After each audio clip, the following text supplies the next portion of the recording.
I think that there's also fundamentally a major misunderstanding of China in this country.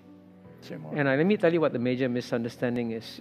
You've seen that China was ruled by Communist Party in 1949, ruled by Communist Party in 1979, it will be ruled by Communist Party 2019, and you assume that China hasn't changed. It's still being run by the same Communist Party. But the Chinese Communist Party has obviously changed fundamentally. I mean, I went to China for the first time in 1980.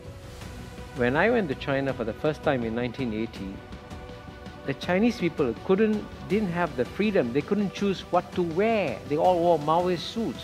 Yeah. They couldn't choose where to live, where to work, what to study. And certainly zero Chinese could travel overseas, zero. Now you go back to China, the Chinese people can choose what to wear, where to live, where to work, where to study. And guess what?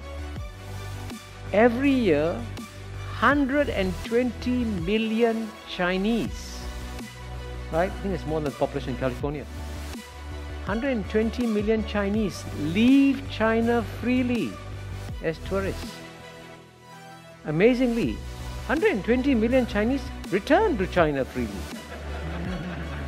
Now, if China was a communist, gulag, Stalinist state, would you go back to China? And so there's a complete misunderstanding of China.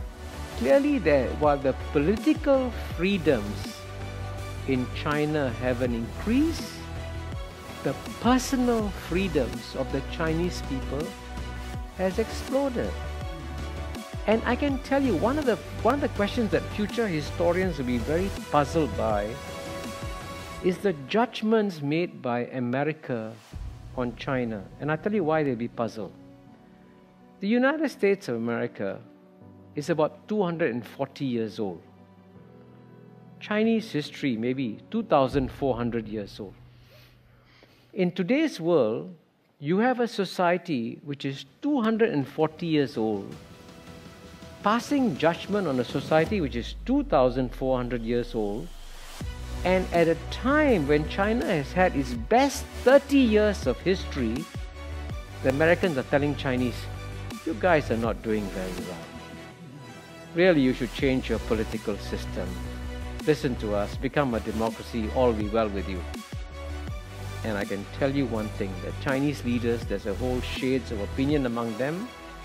The one complete point of agreement that they all have is that they saw what happened to the Soviet Communist Party. They saw what happened to the Soviet Union. They saw what happened to Russia. We went overnight to a democracy.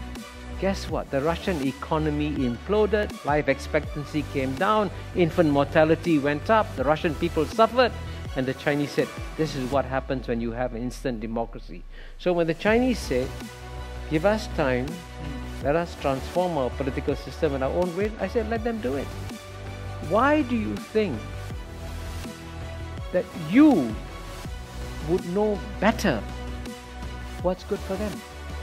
Does that reflect the fact that for 200 years, you got used to doing it, telling the world how they should behave, and therefore you think you can be a better judge of the rest of the world?